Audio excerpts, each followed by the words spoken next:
ఈరోజు మొన్న జరిగిన సంఘటన ధర్మవరంలో రాష్ట్రమంతా కూడా మనం చూసినాం. మళ్ళీ వైఎస్ఆర్సీపీ కార్యకర్తలందరూ కూడా ఎవరు కూడా నిజంగా ఎటువంటి ధైర్యం కోల్పోకూడదు అనే విధంగా నిన్న మొన్న అయితే కేతరెడ్డి కూడా బాగా ఫైట్ చేసి ఇచ్చిన సంఘటన రాష్ట్ర వ్యాప్తంగా మనం చూస్తాం. అంటే కేతరెడ్డి ఎప్పుడు కూడా ధర్మవరంలో యాక్టివ్గా ఉంటారు, ప్రజలందరికీ కూడా కనెక్టెడ్గా ఉంటారు.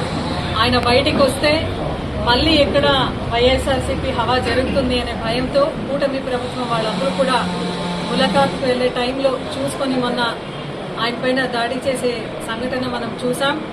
అయితే గతంలో అంటే ఒక 25 years బ్యాక్ చూస్తే చాలా ఫ్యాక్షన్తో కూడిన ప్రాంతంలో రాప్తాడ్ కానీ, పెనుగొండ కానీ, ధర్మవరం కానీ ఎప్పుడైతే రంగంలోకి కేతిరెడ్డి అన్న, వెంకటరామరెడ్డి అన్న వచ్చినారో ఆ రోజు నుంచి కూడా శాంతి భద్రతలను కాపాడాలి, ధర్మవరంలో ఎటువంటి ఫ్యాక్షన్కి గురి కాకూడదు. ఎందుకంటే నెక్స్ట్ తన ఒక ఫ్యామిలీలోనే సూర్యప్రతాప్ రెడ్డికి జరిగిన సంఘటనను మనసులో పెట్టుకొని దాన్ని కూడా ఆ నొప్పిని కూడా ఆయన దిగమింగుకొని ప్రజలకి మంచిది చేయాలి, సెన్సిటివ్ ఏరియా ధర్మవరం, ఇక్కడ ఫ్యాక్షన్ ఉండకూడదు అని ప్రతిరోజు కూడా ఆయన ప్రజలందరితో కాంటాక్ట్లో ఉంటూ ప్రజలందరికీ కూడా అందుబాటులో ఉండే మనిషిని ఇబ్బంది పెట్టాలని ప్రీ ప్లాన్గా ఏదైతే కూటమి వాళ్ళు చేసినారో నిజంగా దాన్ని రాష్ట్ర వ్యాప్తంగా ప్రతి ఒక్కరు ఖండించిన సంఘటన మనం చూసినాం. ఈ రోజు కూడా ఎస్పీ గారితో మళ్ళీ డిఎస్పీ గారితో వాళ్ళందరితో మాట్లాడితే నిన్న సానుకూలంగా స్పందిస్తూ ఈరోజు లేదు, మీ డ్రైవర్ మాత్రమే రిమాండ్లో పెట్టామనే ఒక మాట అయితే చాలా బాధాకరంగా ఉంది. ఎందుకంటే ఎస్పీ గారికి అయితే ఇక్కడున్న మినిస్టరు మళ్ళా కూటమి ప్రభుత్వంలో రకరకాల పొజిషన్స్లో ఉండే వాళ్ళందరూ కూడా పోలీసు యంత్రాంగం పైన భారీ ప్రెషర్ తీసుకొని వస్తున్నారు. బట్ పోలీసులు అయితే, అఫీషియల్స్ అయితే ఒక మాట మాత్రం గుర్తుపెట్టుకోవాలి, ఎల్లప్పుడూ కూడా మీరు అధికారంలో మీరు ఉండరు. రేపు మన ప్రభుత్వం వస్తుంది, మన టైం అనేది కూడా వస్తుంది. ఖచ్చితంగా మిమ్మల్ని అందరినీ కూడా గుర్తుపెట్టుకునే ఒక సంఘటన ఆ రోజు కూడా జరుగుతుంది అనేది మీరు మనసులో పెట్టుకొని ఈ రోజు పని చేయాలని ప్రతి ఒక్కరిని కూడా, ప్రతి ఒక్క అఫీషియల్స్ని కూడా మేము కోరుకుంటున్నాం. ఎందుకంటే గత 5 ఏళ్లలో కూడా ధర్మవరంలో చూస్తే చాలా శాంతియుక్తంగానే జరిగింది.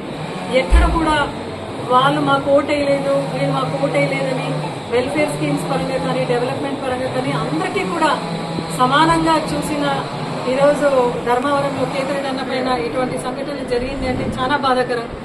ఈరోజు జిల్లా యంత్రాంగంలో అఫీషియల్స్ ఎవరైతే ఉన్నారో దయచేసి మీరు కూడా నెక్స్ట్ అధికారం అనేది శాశ్వతం కాదు. 5 yearsలో మన గవర్నమెంట్ కూడా ఏర్పాటు అవుతుంది. ఒకవేళ ఎక్కడన్నా మధ్యలో జమిలీ ఎలక్షన్స్ వచ్చినది కూడా ప్రజలు అప్పుడే ఇప్పుడు మాట్లాడుకుంటున్నారు, జగనన్నే ఉండింటే ఖచ్చితంగా మనకి మంచిది జరిగేది అని వాళ్ళు మాట్లాడుతూ ఉన్నారు. And good things spreads more faster అనేది ఇప్పుడు ఎక్కువగా మనం చూస్తున్నాం. కాబట్టి ఖచ్చితంగా మన టైం కూడా మనకు వస్తుంది. ఇవన్నీ కూడా మనసులో పెట్టుకొని ఈ రిమాండ్కి మన కేతిరెడ్డి అన్న డ్రైవర్ని ఎవరిని పెట్టాలనుకుంటున్నారు, రామంజీని పెట్టాలనుకుంటున్నారు. ఖచ్చితంగా ఎట్టి పరిస్థితుల్లో ఎస్పీ గారు ఇటువంటి చర్యలు తీసుకోకూడదు.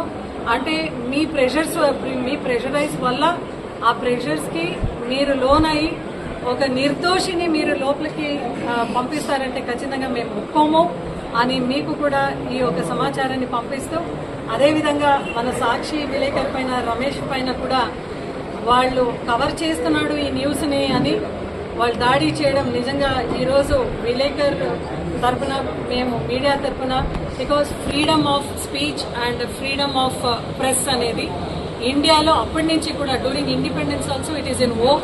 మేము ఖచ్చితంగా దీన్ని ఖండిస్తున్నాం.